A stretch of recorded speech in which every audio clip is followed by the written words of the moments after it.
Good evening, my fine young friends. Appreciate you guys all being here. It is time for Mondays with Max, with myself as Max, of course. Appreciate you guys all being here. I'm going to try something a little bit different today. I was reading the chat and it was highly entertaining. So we're just going to go through the chat for a little while because it was pretty funny. So, Burn, yes, you were first. You were first today. Yeah. Yes, we'll talk about the Kaspa Hardfork. Came out about the Medium article came out about 2 hours ago. Thank you to Vinny Del Greco for providing that link. Very much appreciated. Good evening, Kaiser. Vinny Del Greco, of course, good evening. You were the one who provided me information. Son of a Rabbit's Travelers Travels. Thank you for being a member, and all my members. Very much appreciate you all. Yes, it is the 10 BPS fork, and we'll go over it in a second, but it's about 4 to 5 months away is what the document says. So we'll talk about that a little bit. Crypto Crag, you were 8th. Anyway, Travelers Travels should stay on cast solo or start pool mining or no changes expected. Are you even profitable? Anyway, you know how I feel about Kaspa mining. Not worth getting into in my opinion. If you're going to do it, you might as well do it like a lottery miner and just do it. Just do it solo and see what happens. Maybe you'll make out. Maybe you won't. We'll see. Crypto Crag, good to see you here. I was lucky enough to meet Crypto Crag at Mining Disrupt. Very cool guy. Knows his shit. Just as cool as he is in here, he's even cooler in person. So very much appreciated meeting you, Crypto Crag. Let's see, what else do we have? Yes, he is living on top of the crypto pyramid. I know we're going to talk about who's actually on top of the crypto pyramid in a little bit. Yes, Crypto Crag is definitely a legend. I don't know if I'd put him on the top of the crypto pyramid. Depends on how you define the pyramid. From a knowledge perspective, him and Retro Mike are right at the top, I would say, in my opinion. I don't know who I would say is more. I'd say I think they both know a little bit different things, but definitely near the top. By the way, Argon Strider, also a very intelligent guy, knows his stuff as well. So, haven't seen him here yet, but he a lot of times will attend as well. Rust is part of this update, by the way, part of this hard fork, second TL. Yeah, I was like looking at this initially. It was all green names and blue names. I'm not sure which one takes priority. If the blue takes priority over the green, I'm not sure. I have no idea. Let's see. Oh, nose running Rust for what you know, Vinny Del Greco. That may be. I'm not that familiar with it, but again, we'll talk about that in a bit. Travelers Travels, good to see you, fine sir. Yes, the hard fork won't complete until, well, yeah, towards the beginning of Q1 2025, as they say, 4 to 5 months away. I would expect that they will do something. Well, maybe, I don't know. Maybe they'll be similar to the Ethereum dev team, which basically takes the whole month of December off. Maybe Kaspa won't do that. We'll see. Easy admin ARM, nice. Yeah, that was interesting article today, but we'll talk about that in a little bit as well. 4J, good evening to you, sir. Of course Retro Mike should be banned, but I can't. He's a mod. I can't do it. Let's see. Well, you're down in the trenches too, but that doesn't mean that's like when I worked for Tell Labs, we had a CEO by the name of Mike Burke. Awesome guy. Would come down to the cafeteria at lunch and sit down with just a random person and not talk about work. Just talk about stuff. He's just a regular guy. And he always wanted to make sure people knew he was just a regular guy. It was like every single one of us. He just had a higher position at the company, and that's it. That didn't make him any more important. So just because Crypto Crag's in the trenches doesn't mean that he's also not on top of the pyramid. Just saying. Yeah, I love that, Retro Mike. Don't let Crag fool you. He resides at the top of the ETCMC pyramid. No, that would be me. No, actually, that would be probably Ravid. But I don't think that's anything to brag about. All for you miners. Good to see you, sir. Yes, flirting with 60K. Woohoo. Again, we'll talk a little bit about the direction that Bitcoin may be heading. We'll see. We shall see. Black Hat Team, good to see you. Let's see what else. I know there were a couple other things that were made, comments that were made. Yeah, and obviously Red Panda's really at the top of the pyramid, but I thought it was pretty funny. Vinny Del Greco saying, I think Panda doesn't show his face because he has an amazing lucrative OnlyFans page where he put butter on his feet. He would lose crypto credibility if that came out.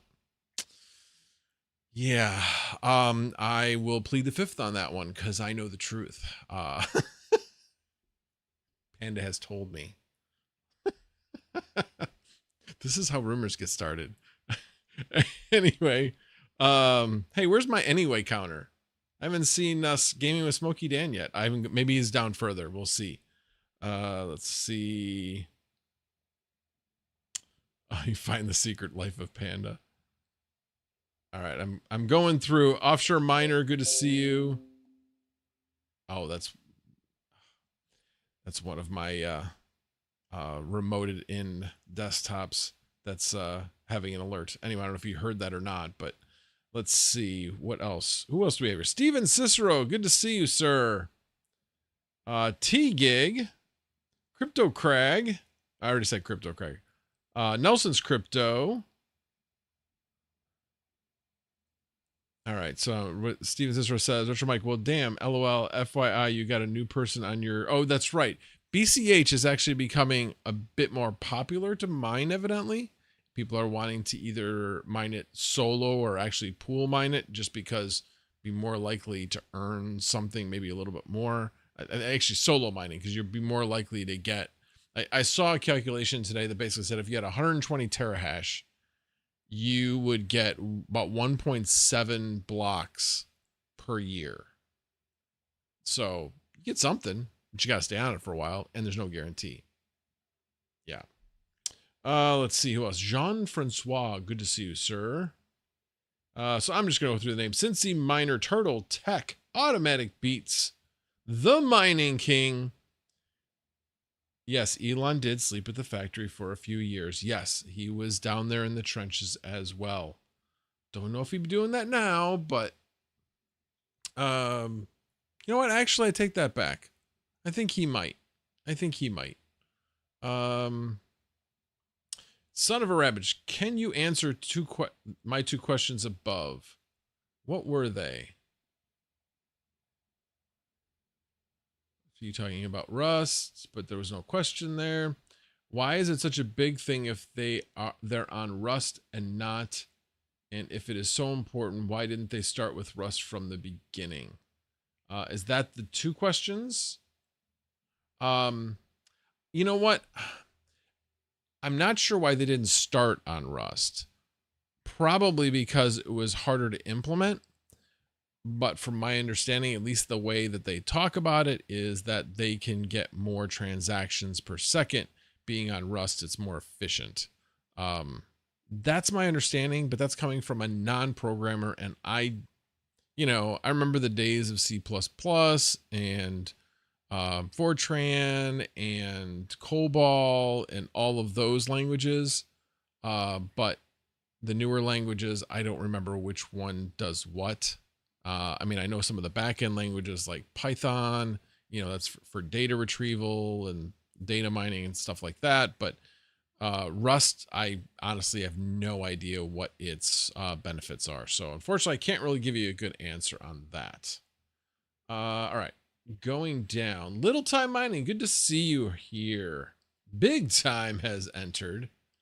Yusuf Puts, good to see you, sir. Deep Harsh, Gordon Murray, Will, Kaiser, Amy Lives Crypto, good to see you.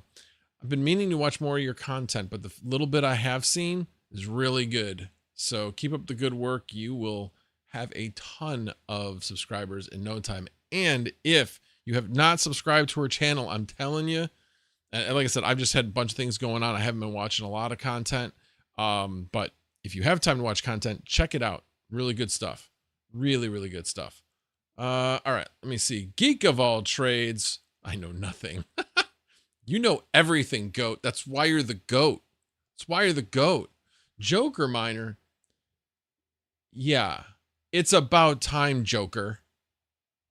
Don't be missing any more, man. Professor Max Voltage says, do not miss any more class. Let's see here. Easy admin. Yeah, probably quieter sleeping in the Geek of all trades. You free Saturday to meet. Maybe Max Voltage. Where are you going to be, Joker? Yeah,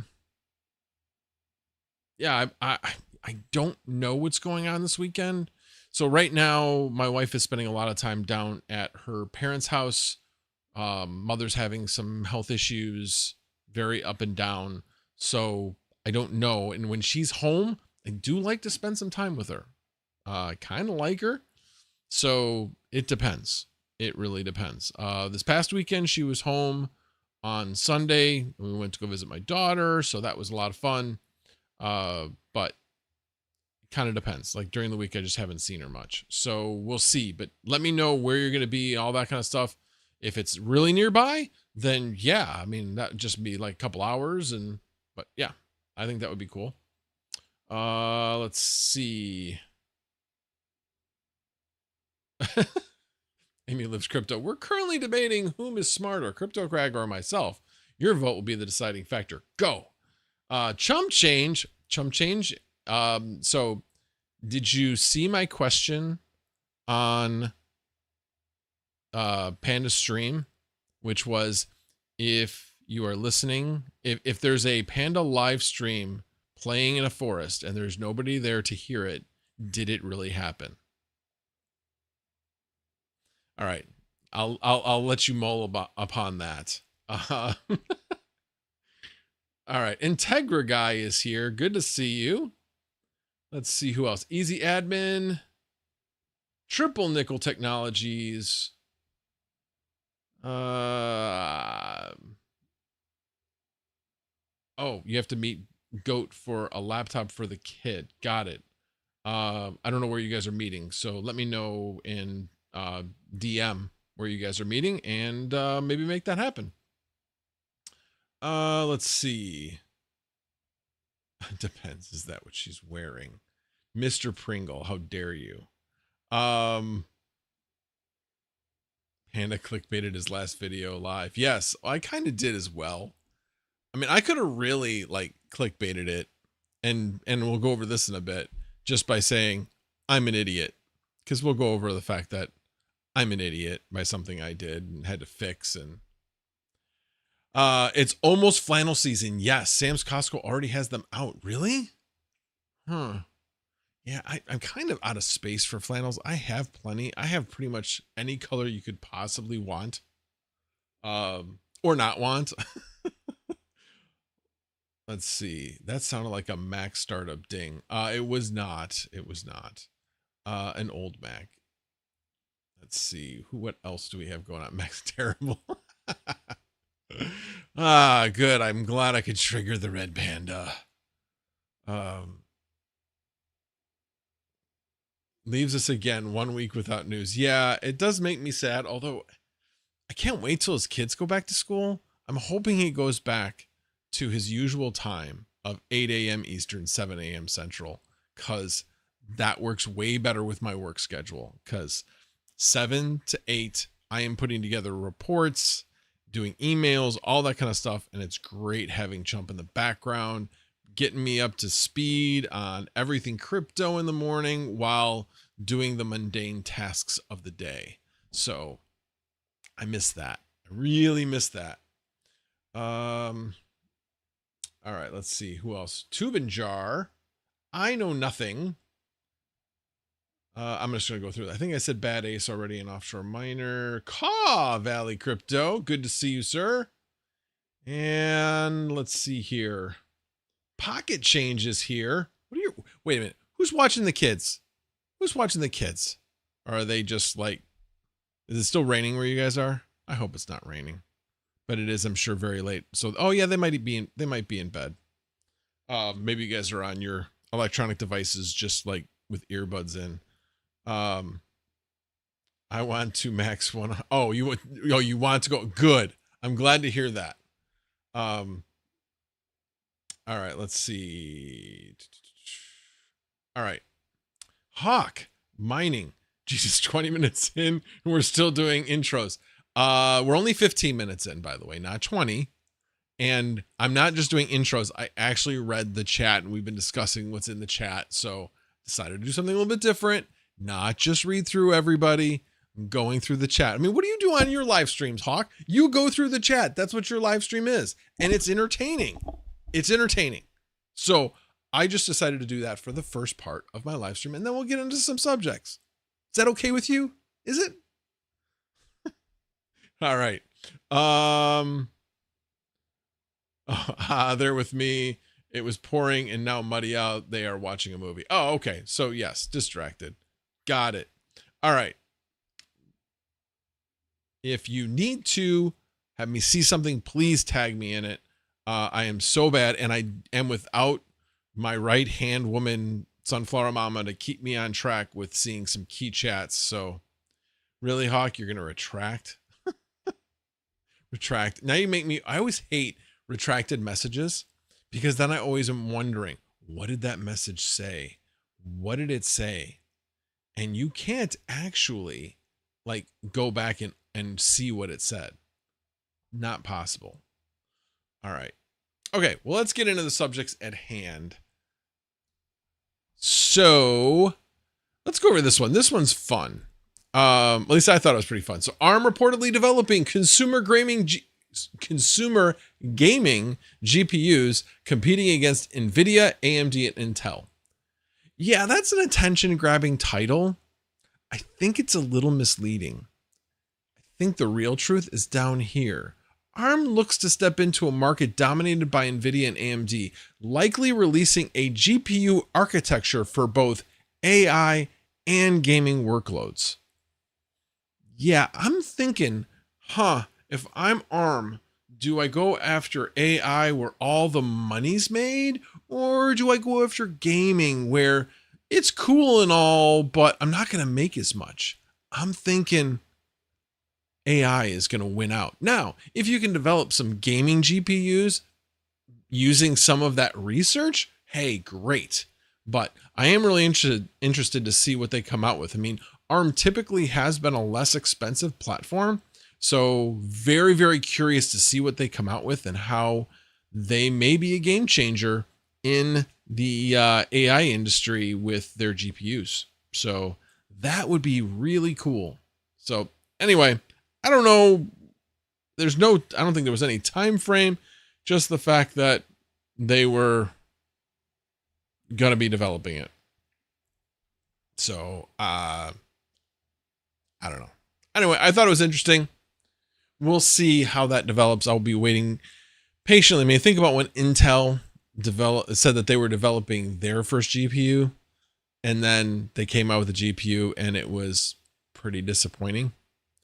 And then they came out with the next one and it was less disappointing. And they came out with a third one. It was all right, but it took a while. Kind of seeing that ARM may have that same learning curve. Could be wrong. Maybe they've been developing this for years and now they're finally coming out and announcing it. I don't know. We shall see. It'll be interesting to see how this story transpires. Serpent X Tech, good to see you, sir. Good to see you. Wow, nice number tonight. 85 is what I see right now.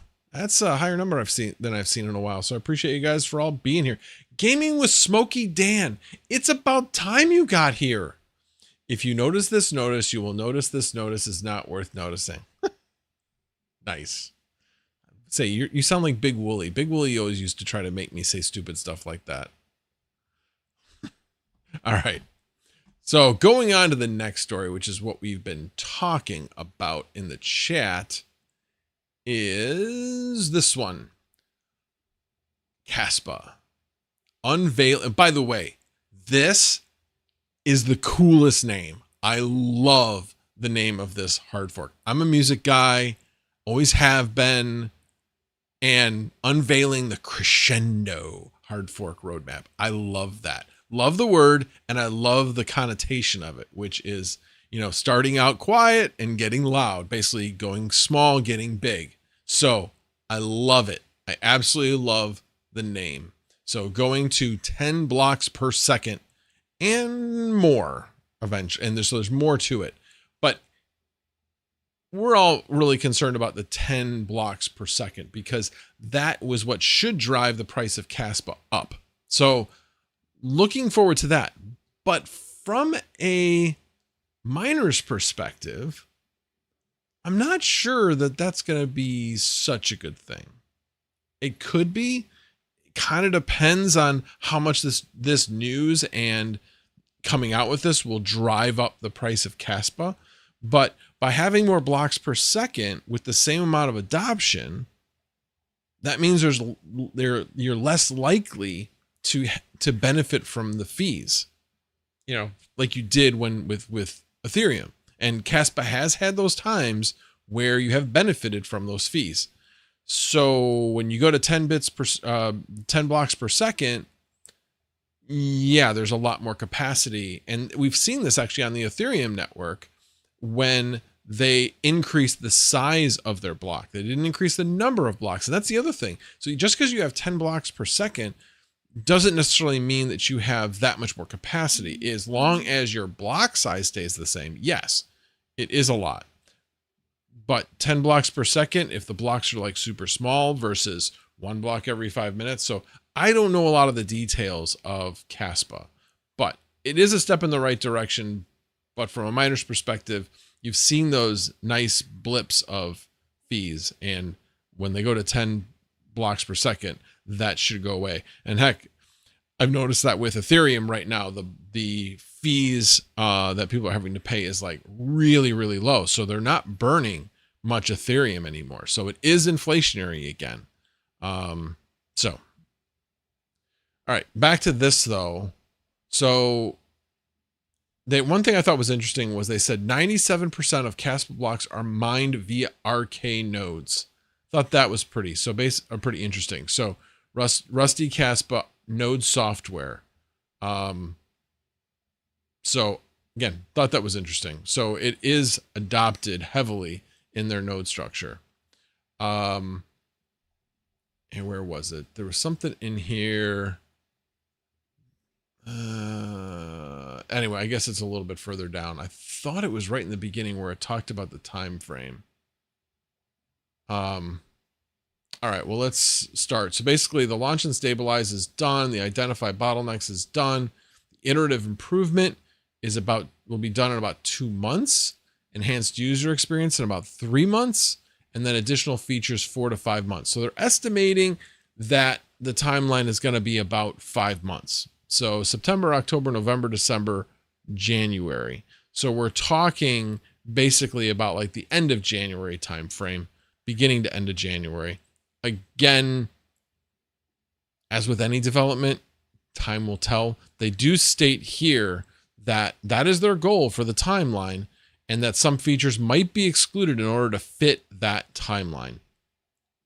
And they also talk about that this isn't necessarily that they have to be structured to this timeline. It's just that this is an idea of what they think it will take. And then mainnet deployment with Hardfork transitioning activated 1 to 2 months later. So actually, the actual activation of the Hardfork sounds like it's at end of first quarter. So, and then they go through a whole thing, and I'm not going to go through all the details of it, but check out this Medium article. It's on Twitter. I'm sure if you just search Kaspa Crescendo and Hardfork, you'll find it. It's not going to be hard to find. But yeah, it was just like about 2 hours ago when it was posted. So yeah, that's about all the news. Any questions about that? Vinny Greco, just in time for the bull run.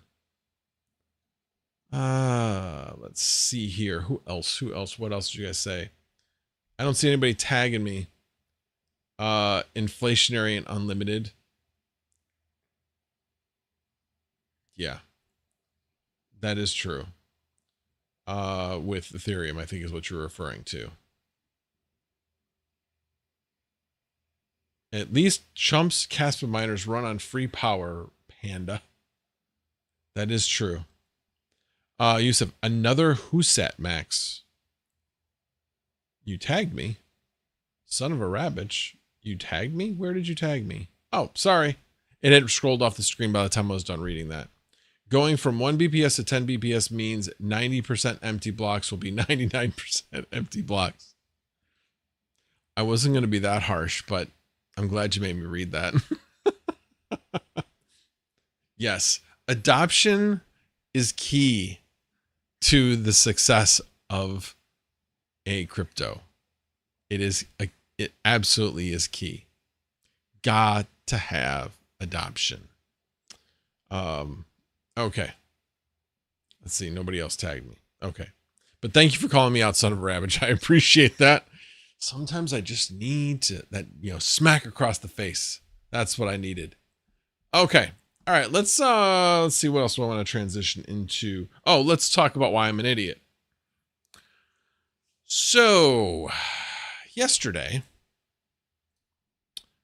I got home from visiting with my daughter, and I do what I normally do. I check everything, and went into my Proxmox and noticed, two of my VMs have like a little exclamation mark on it. And then it says something like IO error. So I search on it, and it says out of disk space. And I'm like, how's that possible? Wouldn't I have calculated that? How did I do that? And sure enough, I made a really stupid mistake. Okay, so when you're thinking about resources, when you're planning out your VMs, you think, okay, CPU, memory, hard drive. Okay, so I'm thinking of all of them as like the same, but that's not true. If things are running, then yeah, you only count the running things when you're looking at CPU and memory. Number of cores, number of threads, all that kind of stuff. But disk space, you need to include the ones that aren't running. You idiot. Talking to myself. And so I realized that because I had, so what I have running on there is a Windows VM, which has my Noctua wallet on it, which sometimes is running, sometimes isn't. And then my Noctua node, my Flux node, and Flux core is also on there. So when I got here, the Windows VM and the Noctua node were up and running, but the other two were not. So that's when I was like, what the heck?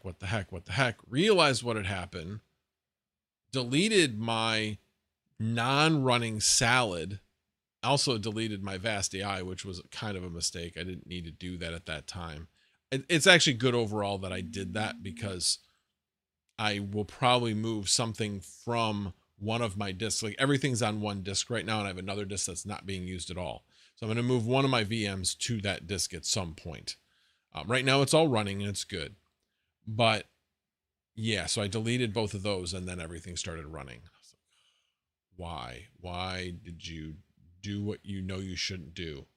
So yeah, that was a bit frustrating. So I basically summarized that in about 5 minutes to what took me about an hour and a half to kind of go through.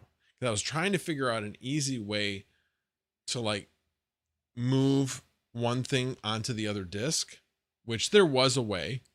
I did find out, but then I was like, well, let me just kill these two VMs and just delete them. I can always recreate them on the other disk or whatever. And I did that and everything came back up and I was like, thank God. Yeah, it was very frustrating. The worst part about it was, yes, of course my node gets reset. That's fine. It's every 3 days. That's not that big of a deal. But the job that I had running on my Flux core had been running for a long time. And if you lose connection with Flux core, you lose and I don't know what the rules are. Basically, they will tell you if you want to turn off, you're going to lose 20%. From what I could gather, it looks like if you don't shut off like intentionally, but that something happens, it looks like you lose 10% of your reward. I don't know that for sure. Don't quote me on it, but there's definitely a reduction from what it would have been. Which, I mean, that makes sense. I mean, you're running a job for somebody and now all of a sudden you're not, and there's probably a bunch of work that's lost, especially since I'm running folding at home. So that's an issue. So the worst part about it for me was I was not rented for another 18 hours after I got it back up and running. So it did finally recover and get another job, and now it's running for, shoot, how long has it been running for now? It has been running for 4 hours and 43 minutes right now. So it's back up and running, and I'm happy about that. I am seriously thinking about moving my other 3090 that's currently on salad, because it's not doing very well. It's making like $1.70 to $1.80 half the time.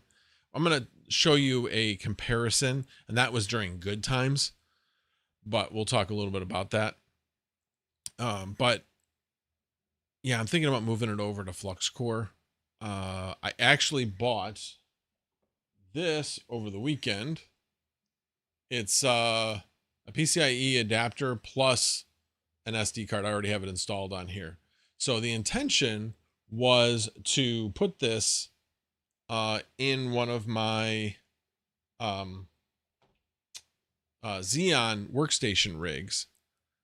Now I'm wondering if I should swap my 3060 Ti that's associated with a 5950X, which is super overkill for everything. It's just what I had, and move the 3090 in there. Maybe the Flux will look at that more favorably and see value in that and have me rented more often as a result.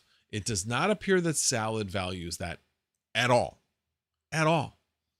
In fact, it's not rented as much as the other two 3060 Ti's on Xeon. So maybe Xeon is more preferred.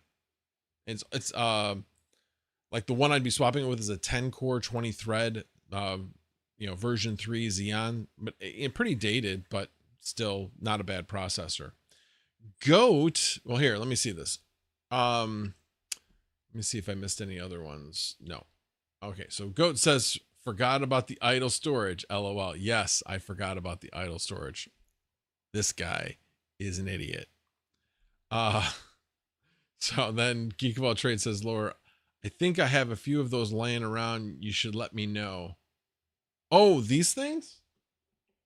You're saying you got a couple of these laying around? Oh, well, they're cheap. Like $10. You have a case of those? Holy cow. Well, I guess, Retro Mike, you have a case of those? Yeah, honestly, it's cheaper for me to get it from, say overall, it's cheaper for me to get that from Amazon and not pay shipping since I'm a Prime member and it cost me $10. It would have cost you $10 to ship it to me. I know it's kind of crazy, but let me know if you need more. I'll send them your way. Well, if we meet over the weekend, I might take a couple if you got a couple hanging around that you'd be willing to let go. I can also give you those power cables. I'm not selling them to anybody. I can give you the power cable since I'm not using them. By the way, the power cables I'm talking about are veteran miner power cables that were specifically made for dual CPU 7910s. So the Dell 7910 workstations.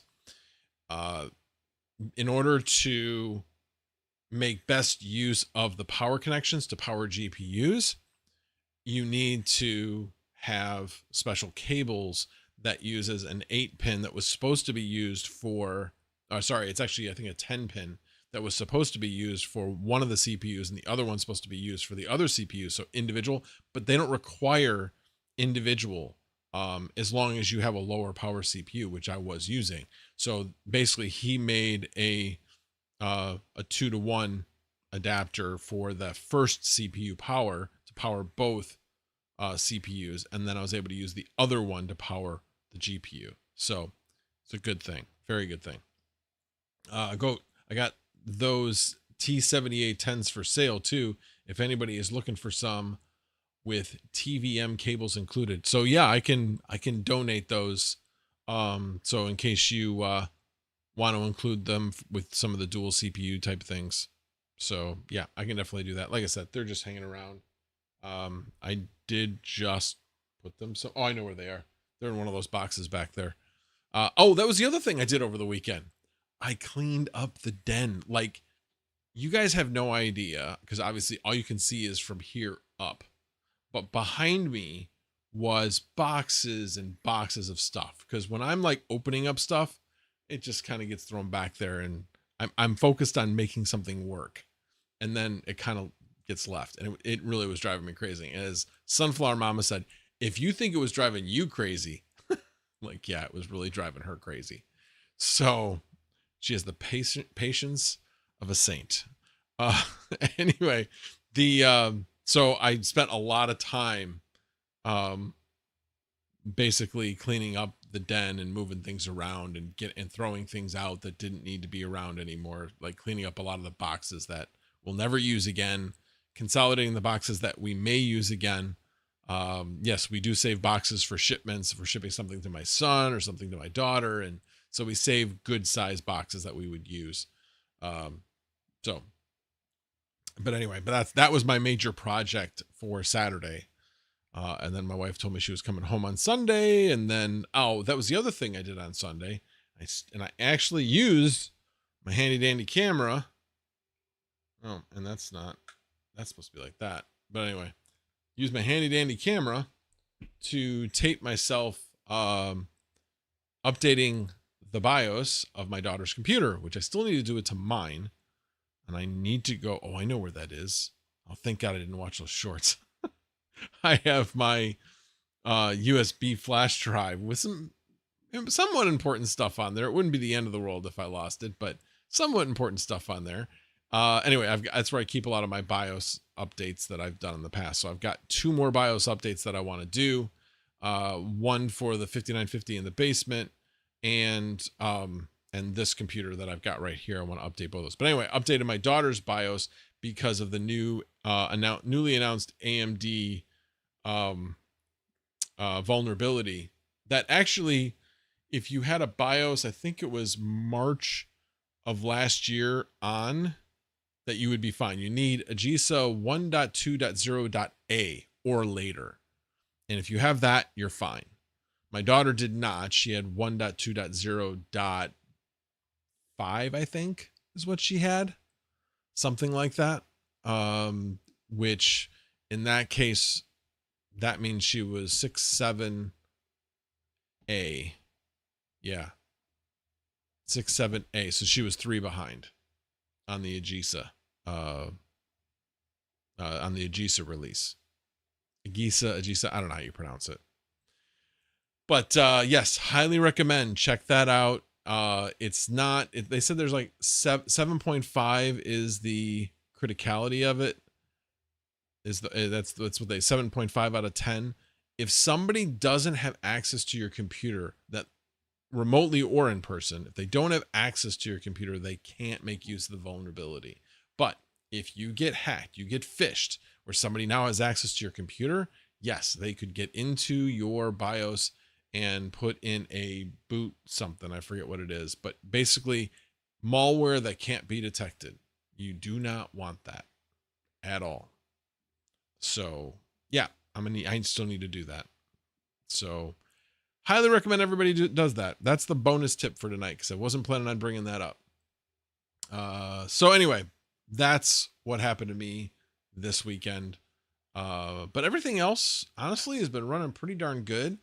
I have been rented for quite a while on everything on Vast, and currently grossing about, if everything stays rented in a week. It's somewhat rare that everything stays rented, but so far so good, knock on wood. It looks like everything's good, but if everything stays rented, it'll be like $500 a week, gross. I don't remember exactly what. I think it's like 420. I think it's like $80 in power, something like that, to run all of those, those 3 rigs. All of my rigs on Vast are verified. So I have an 8 GPU running on an H12 Supermicro motherboard with an Epic. I don't even remember what the Epic processor is, with 256 gig of RAM. And then I've got an Octo server, which is awesome, by the way, running on a 24 core, 48 thread with 512 gig of RAM. And that one's running 4 GPUs right now. Seriously thinking about getting 1 or 2 more. I do have to change around the power setup in my basement, which I started to do and then never finished it because things end up being rented, and I don't want to stop something when it's rented, even though it's salad and it'll just get re-rented eventually. I don't know. So I need to just do that and then decide what I'm doing with the 4090s. But why did I go down that path? I was just talking about all my rigs. So that's been running well. Plus the verified 3090 is doing well. And while I focus on making sure my stuff is rented as much of the time as possible, so I price it as such, other people price things higher and run things less, which isn't a bad way of doing it. I just find it more profitable to price things less to make sure it stays rented. So that's what I do. And then salad, I do not have that dragged up there. So let me duplicate this and then bring it up here. So Vast I can't really show. Well, I guess I could show. Here, let me show you this. Yeah, there's nothing. And it just has my email, which I give out. So I'm not really too worried about that.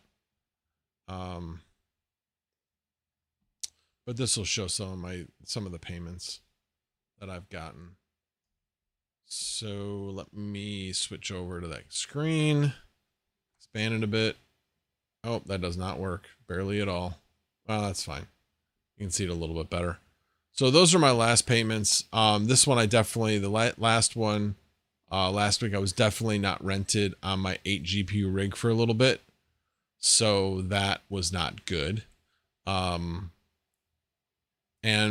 the 459 one, I wasn't rented on the 4 GPU one for a little bit.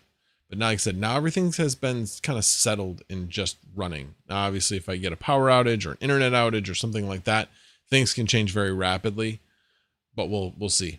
We'll see. You just gotta kind of roll with it on that. But so far, with where I'm at for this week, 221 is what I've made so far. That's since 7 o'clock on Friday. So that is definitely on track for like $501. But who's counting? Yeah, that would be me. So we'll see what happens. As far as salad goes, I was doing so well for most of the day. And then bam, 3 o'clock hit and not doing as well. So obviously there were a bunch of jobs that completed and now not doing as much. But that's kind of what salad does. They don't have these, in my opinion, they don't have a lot of long-lasting jobs. I have had a couple long-lasting jobs on 3060 Ti's that make like $170. But yeah, right now my 3090 is on a $170 job, which is why I'm thinking about switching it to Flux Core. And then Flux Core, I'm just going to make sure there's nothing incriminating on here. Has my email, which is fine. It does not have any other information. So let me duplicate this and drag it up. And I duplicate it because at the end of this, I'm going to delete everything off of here and not have that window open. I've been getting better about that after streams, about making sure I delete the stream window because I don't need any of that stuff. Anyway, so right now you can see it's 457. Before that, it was running for quite a while. I've made $50.59. That's in like a week and a half, I think, something like that. I don't remember exactly when I came online. It was a lot easier when I had the first job on there. But it's running really well.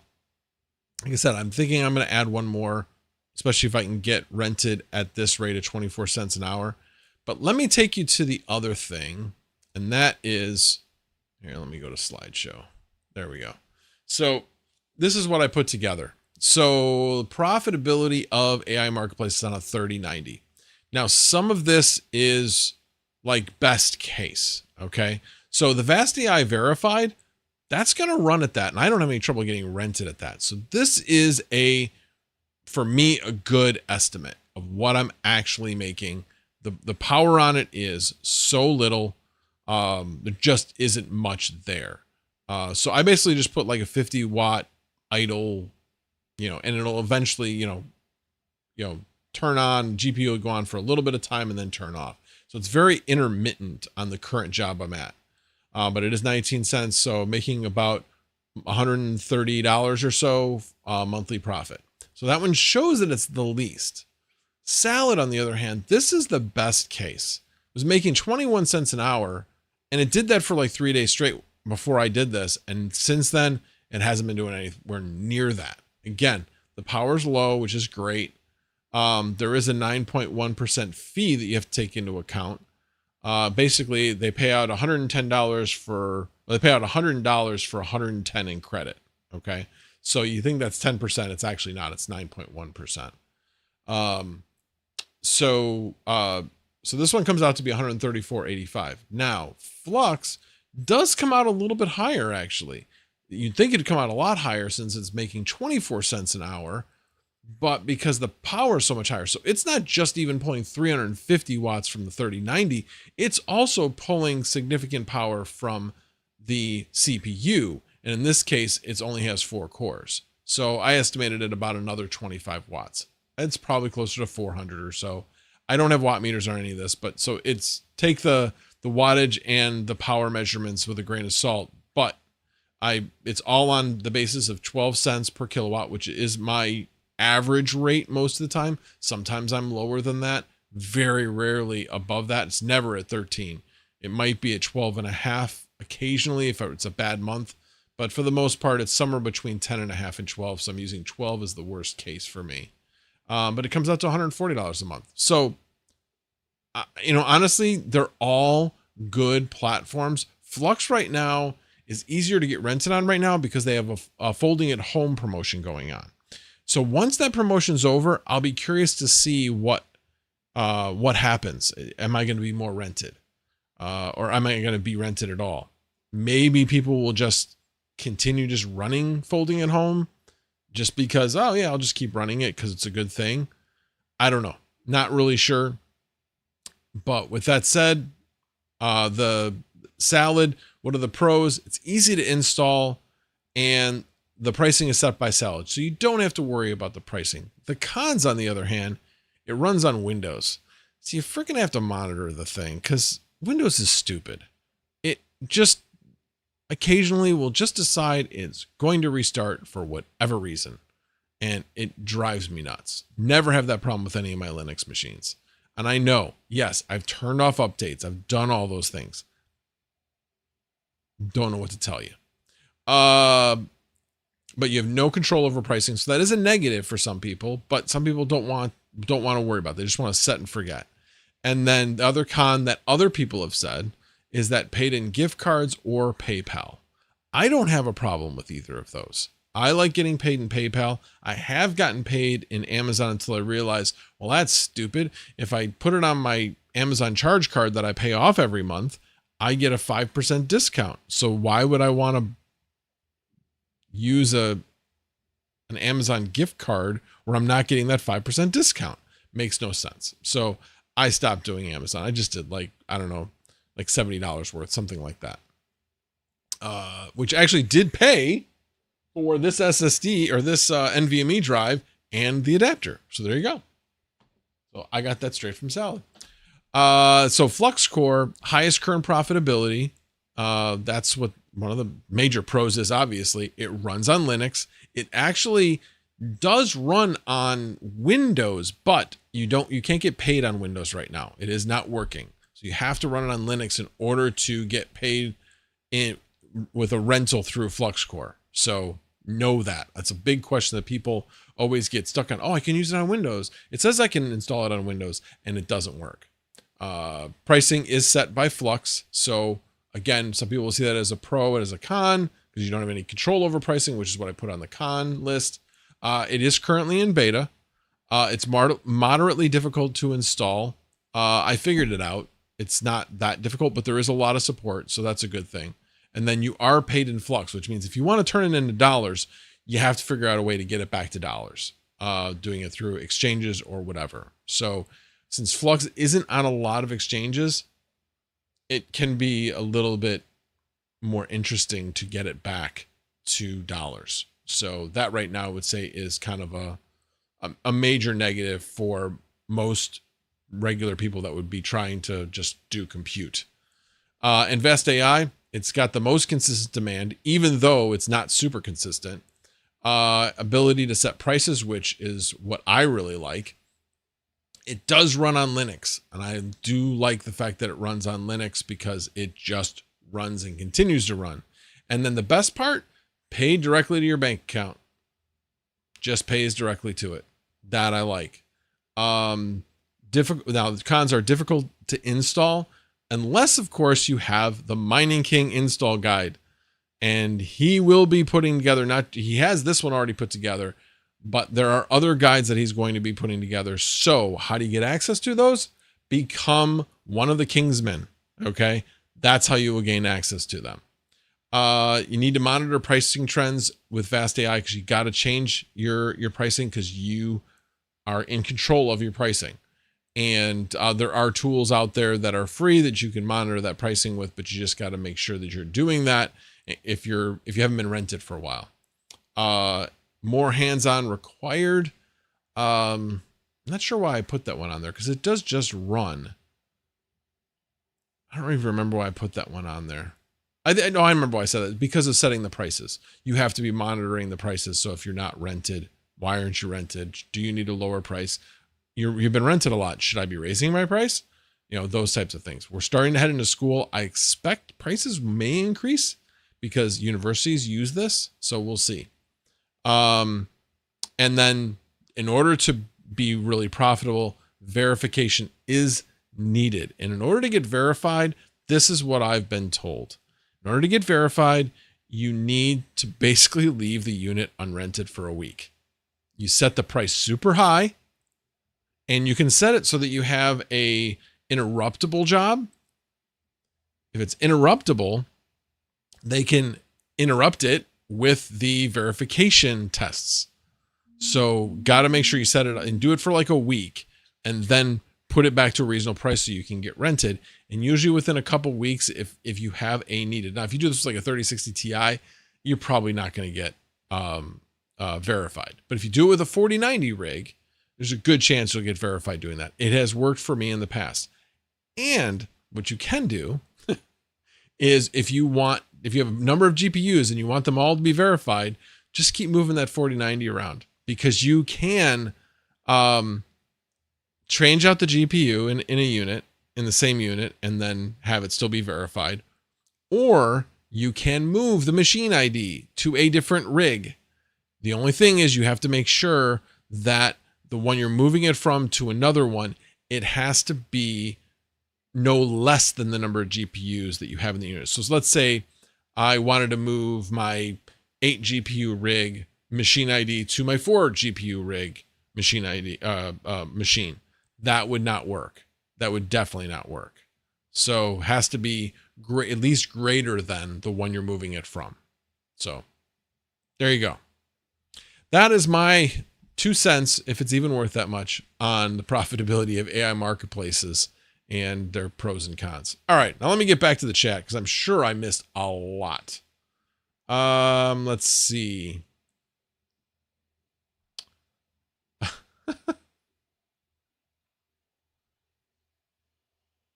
What? Goat says, let's see, what else did I? Oh my God. Goat says, so you're saying Sunflower Mama was handling your package? Wow. Yeah. Okay then. All right. I don't even remember what that was in reference to. Wait, did Max just say malware and not AIware? What? I have no idea what you're... Okay, so I did say malware, but okay, if you're trying to say like stuff you buy from the mall, like clothes you want to buy from the mall, that would be mall, WEAR. And no, I was not saying that. As you know. Let's see. Facts. Retro Mike Goat. I mean, he did draw the winner. No way it was rigged. Wait, who drew what winner? I am... Oh, got it. We're talking about the Octo server. So no, it was not rigged. So that's kind of funny because I think I've told this story before. I was sitting right next to Chili when he drew the winner. And he's like, hey, you want to draw? I'm like, no, I do not want to draw it because if I draw my own name, that would be really, really bad. So no, I am not drawing it. So I started talking to somebody else and he did it. And he's like, no way. And I'm like, what? And I'm like trying to look at the screen, but I can't see. He's like, look at it. So then I got a better look at it and realized he had chosen me.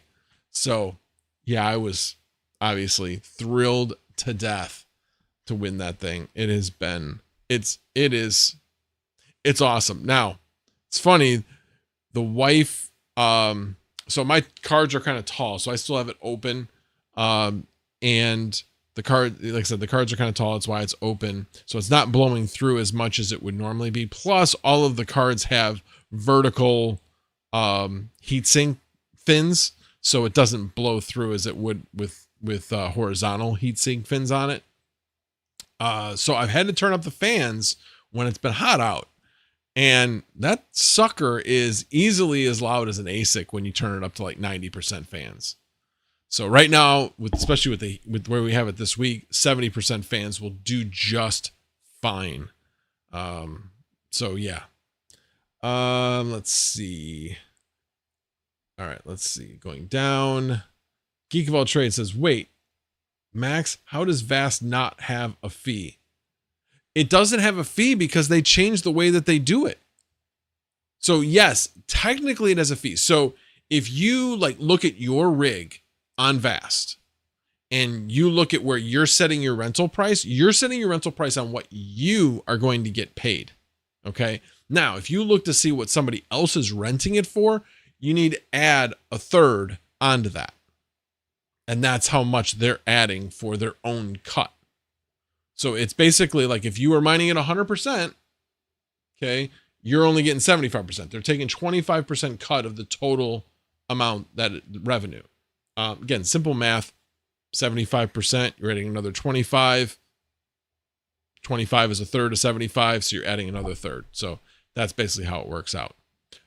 So yeah, now it's just you're setting the price for you. And yes, somebody's renting at a third higher of what you've set the price at. Hopefully that explains that. And then Swamp 7, set up your salad rigs with Uptime Robot to monitor uptime. Sends an email or text when a machine goes down. Oh, okay. I will look into that. Let's see. There's my Uptime Robot. Thanks, Swamp 7. I appreciate it. By the way, Swamp 7's awesome as well. He is definitely one of those guys that's way up there in the know. He has built Docker for miners that you can use as background jobs on Vast. Now, would you really want to do that right now? Because you have no control. You have control over the power, but you don't, because if somebody then interrupts your background job and then wants to start using your unit, start using your rig, you're going to want to go back to that full power because that's what they're expecting. If you don't have the full power, then they're just going to move on and you're going to go back to your mining job, which isn't going to make as much. So right now, mining at full power, you're not going to be making any money. So I've got all that turned off right now. But again, everything's rented, so I'm good on that. All right. T-Gig, can you run multiple GPUs on Flux Core? That's a great question. I know you can. but I'm not sure. I think that was an issue a while ago where I think you can run separate jobs on separate GPUs if you run an entire unit. Like if you, let's say I had my 4 GPU unit on there. Okay. They would have to run 4 separate jobs for each of the 4 GPUs is my understanding. Again, don't quote me on that, but I think it's something that they're working on because it has been talked about. So, I don't know if, Second TL is still here, if he can shed some light on that, but Crypto Craig with the 1234 super chat. Thank you. Thank you for the weekly consistent stream. Almost flannel season, which means from heating season with miners.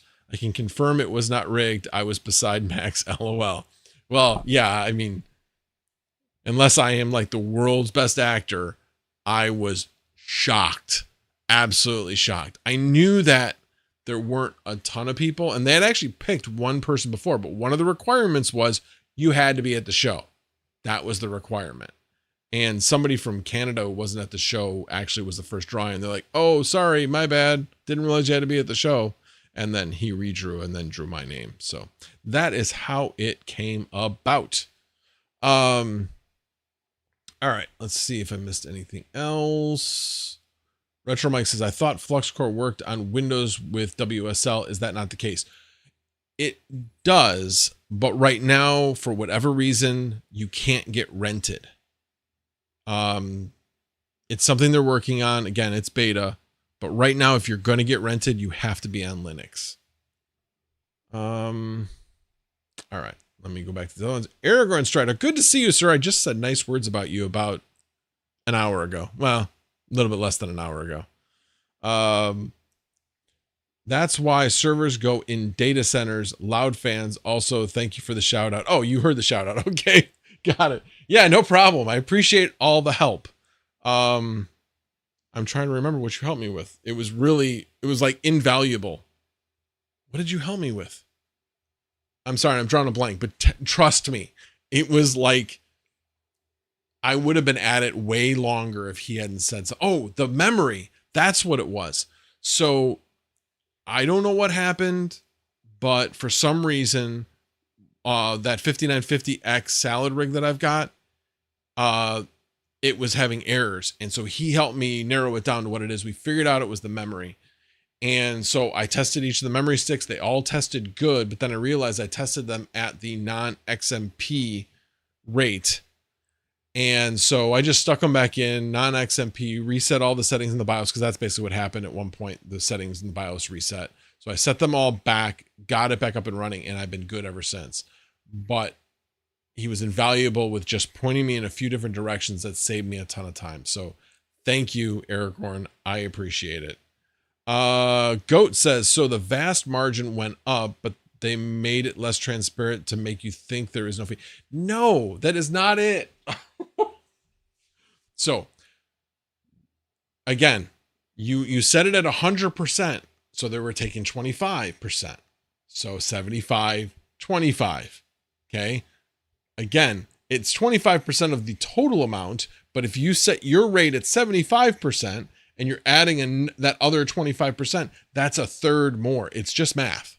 Just math. Nothing has changed. It's just they're saying you set what you want to make on it, as opposed to setting it at to what the final rental is and having to mentally subtract the 25% to figure out what you're actually making.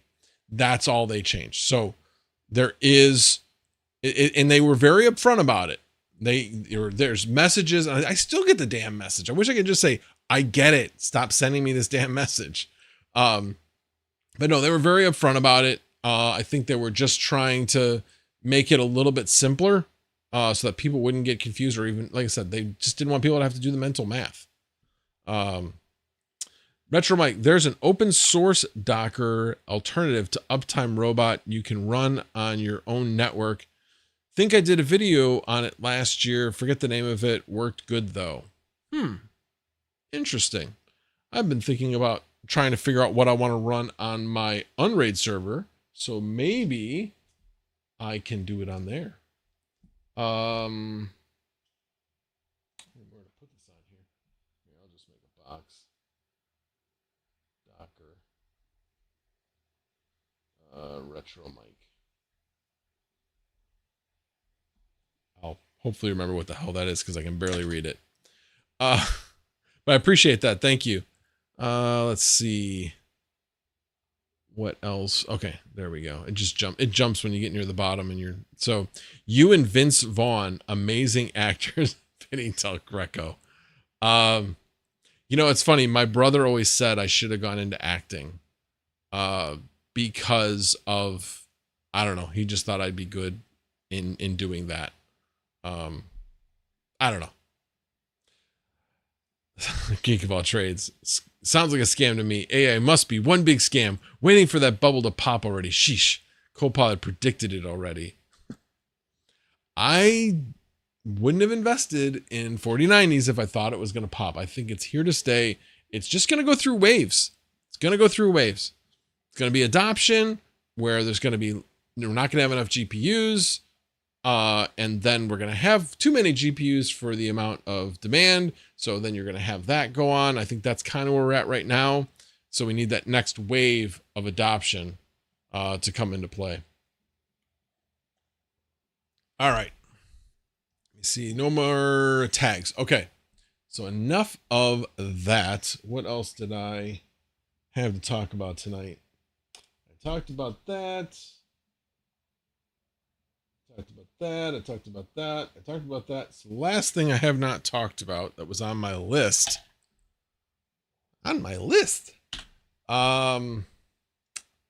Was, where is it? There it is.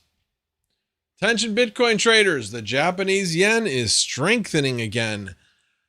So why is that important? So this is now my economic talk, which I'll probably start losing viewers as a result, but this is my economic talk. So one of the reasons why Bitcoin had that big fall was because of the unwind of the carry trade with the Japanese yen. So what does that mean?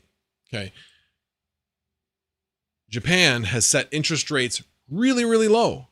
So people will borrow against the yen. They'll borrow in yen at the low interest rate, move it over into whatever currency that they're trading in and use it for something else. Okay. So in the case of Bitcoin, you may go straight to yen to Bitcoin and then leverage it. Because again, you're borrowing the yen. You're not just buying the yen, you're borrowing it at the low interest rate. So that's what people are doing in order to make more money. But what's happening is that, well, what happened in the past was Japan raised interest rates. Well, when they raised interest rates, what happens when a country raises their interest rate? The value of their currency goes up because you can now make more money by investing in that currency because the interest rate is higher. Okay. So in this case, I don't know why, but the Japanese yen is starting to strengthen again. It waned for a little bit and now it's starting to strengthen again. So they're cautioning that there might be another unwind coming. And if there is, look out. I don't think this one will be as strong, but I think we could revisit 50. Okay. So be careful. Be careful. If you have any immediate need for cash that you're planning on cashing out Bitcoin, not financial advice, but I would suggest maybe cashing out now. I don't truly believe, if you look at some of the past history, we will start to go up in fourth quarter, not during third quarter.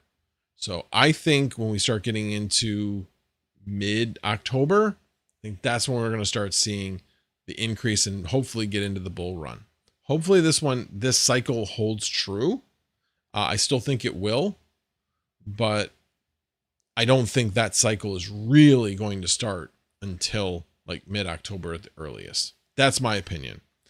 Obviously other things are still doing well here and there. Actually Zealous has been doing pretty well. It's been showing signs of life, which is nice. But that's one of the things I wanted to keep in mind. Now, the other thing that people have been talking about is lowering of interest rates. Good for Bitcoin. Lowering of interest rates because we're going into a recession. That's bad for Bitcoin. Okay. Lowering of interest rates to keep a good economy going is good. The question is, will we head into a recession? So the real thing to keep an eye on, obviously GDP, and I say, well, GDP is not really the true measurement anymore, whatever.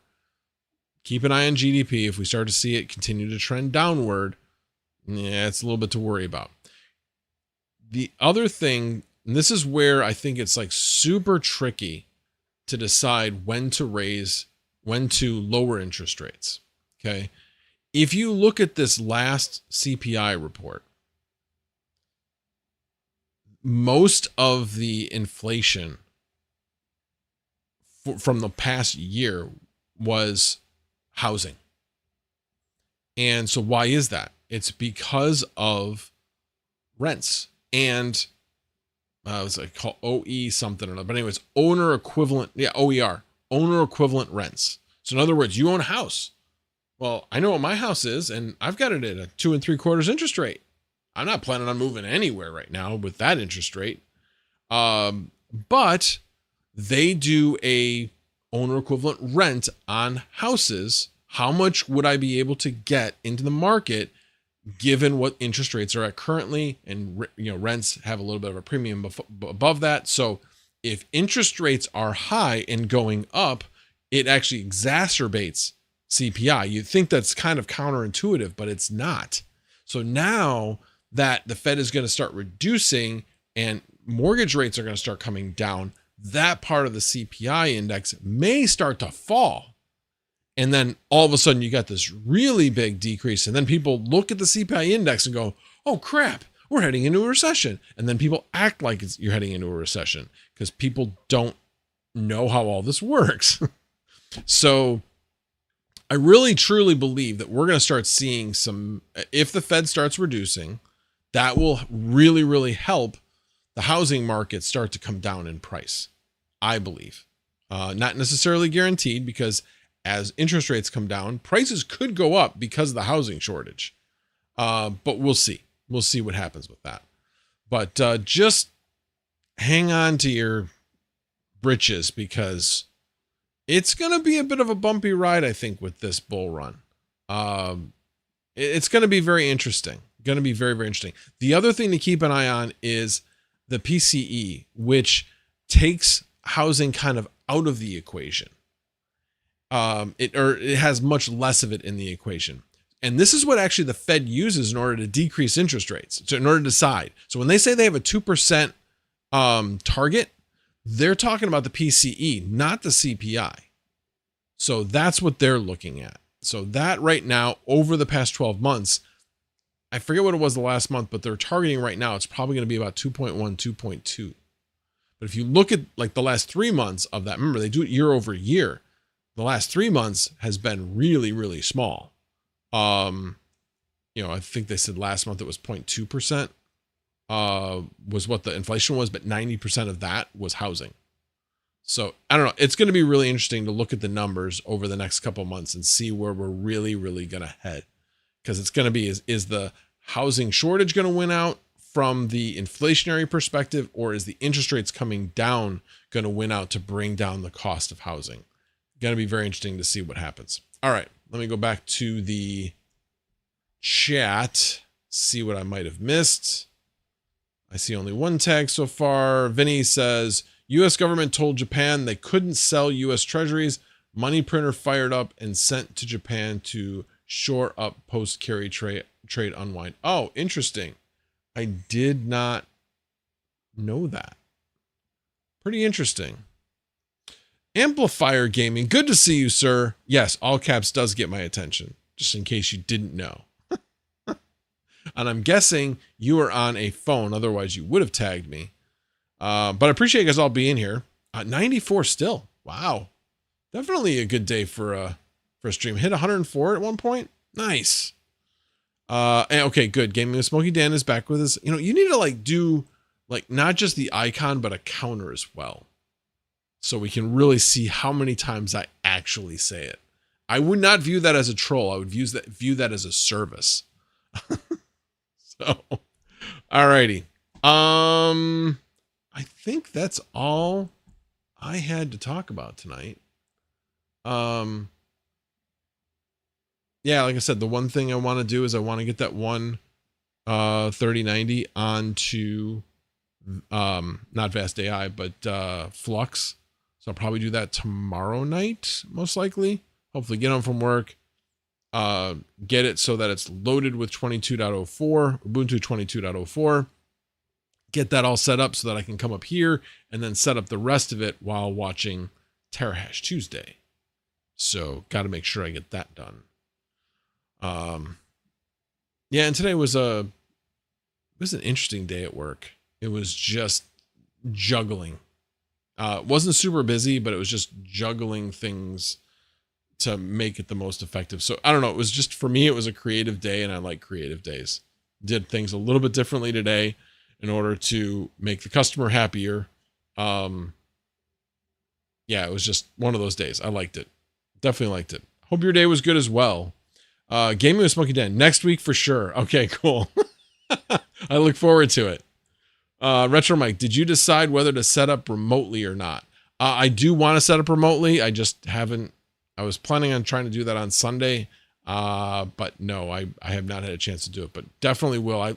From what I looked at, that seemed to be the best fit for what I was trying to do. I wasn't trying to do remote support.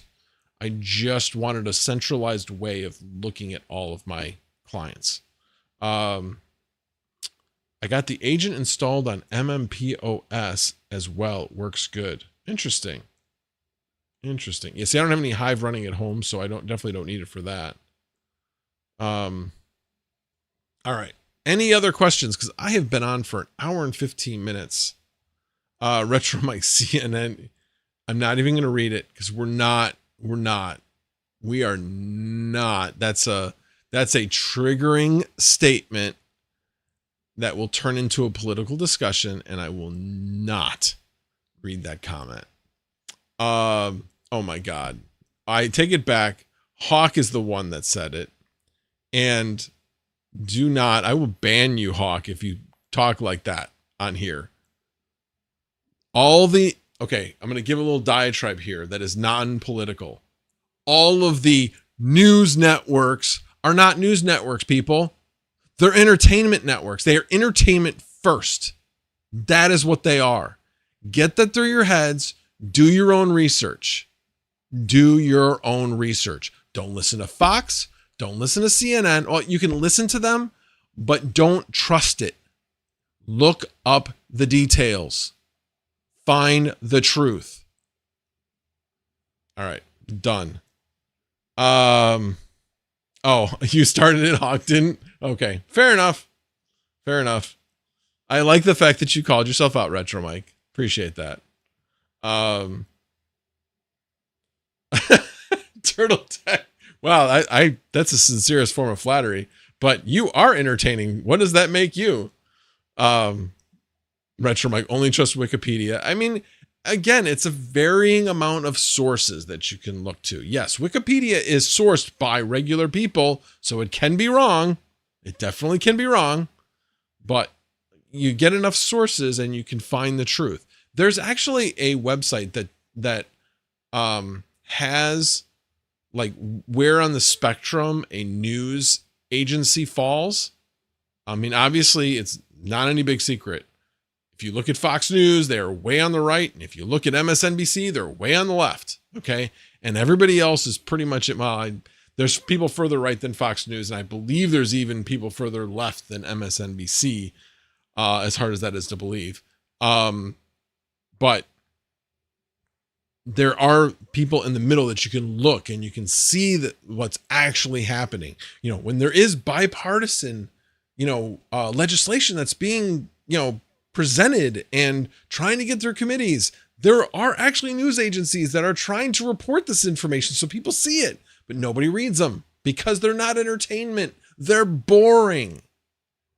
That's why the news agencies had their way. Trump would be president, because it is entertaining as hell, because people watch Whether you are against or for Trump, people watch. As unfortunate as that is. All right. Retro Mike, even Hawk would tell you it's way on the right. It's further right than Fox. Definitely. So, but again, Hawk is not on that channel to give his opinions on politics and stuff like that, other than as they relate to crypto. Okay. So that's not why he's there. Now they know that he has told me that they've goaded him into kind of some other conversations, but again, that's not his reason for being on Newsmax. So, pocket change. Damn it. Read my comment. Okay. Where is it? Did you tag me in your comment? Oh, pocket change. I trust Max. His 1,000 open tabs have all the facts. Yep, they do. They do. This should be a news network with all these open tabs. That's what needs to be a news network. That's my calling. It's to open a news network. No, absolutely not. Oh my God. Not even reading that. Okay, this is definitely turning a direction I don't want this stream to go. Yes, I miss a lot of the old newscasters that were strictly in it for the news. Where things changed. Now, I know that Hawk and I had a conversation about this, and I think it was probably actually even before this. I think they figured it out that it was like 1987, 88 timeframe when things kind of switched. But when I was growing up and when I started paying attention to things was after I graduated from college. And I remember when there was Desert Shield. And I remember because it was the first night. It was the first time I was going to look for a house. It was a townhouse is what I was looking for. And the guy's like, do you still want to go look for houses? I'm like, this is going to be going on for a while. Yeah, we'll go look for houses. So we kept looking, but we kept the news on and kept updated on that first night of bombing, when the U.S. was bombing Iraq. But anyway, that night, I mean, obviously CNN was on all the time and it got tremendous ratings just showing the war. And that wasn't necessarily news. I mean, it was news, but it was like you couldn't look away from what was happening. It was entertainment is what it actually was. People were watching it because what are you going to learn by watching bombing? Okay, the U.S. is bombing. Yeah, they're being successful because Iraq has like almost zero defenses. So yeah, they're going to be successful. That's the news. Watching it happen as it unfolds, that's different. Same thing with I don't remember actually when it happened. Tiananmen Square, when that happened, that like they viewed that live. And anyway, it took a turn in late 80s, early 90s to where it is now. And I think actually if you look specifically at the way that these networks are actually registered with the FCC, is they are registered as entertainment, not as news. And there's some reasons for that other than what they're actually doing, but it's actually very accurate. They are entertainment. All right. I'm done talking about that. Vinod Greco, no news is good news unless it's Gary news. Okay. Sorry, I read that. Can't we go back to Walter Cronkite? I never really watched him, but yeah, that was even a little bit before my time. I mean, yeah, he was alive and doing, but it was when I was a kid. All right. Yeah, you just said that. I read the first time you said that. All right. I appreciate you all for being here. I hope you found some of this entertaining, interesting, gain maybe a little bit of knowledge. I don't know, that you enjoyed at least the chat. I'll tell you what, I swear to God, most of you people that are here because of the chat, because this chat is awesome. You guys are all awesome. Now I sound like Crypto Mikkel. That's not a bad thing. That's a good thing. That's a compliment.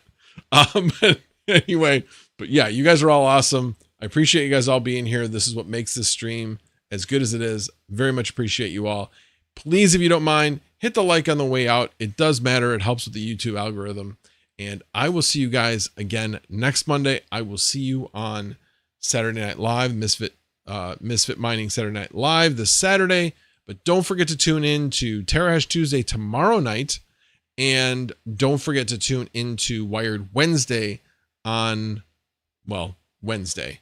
And sometimes Hawk, most of the time Hawk goes live on Thursday by himself.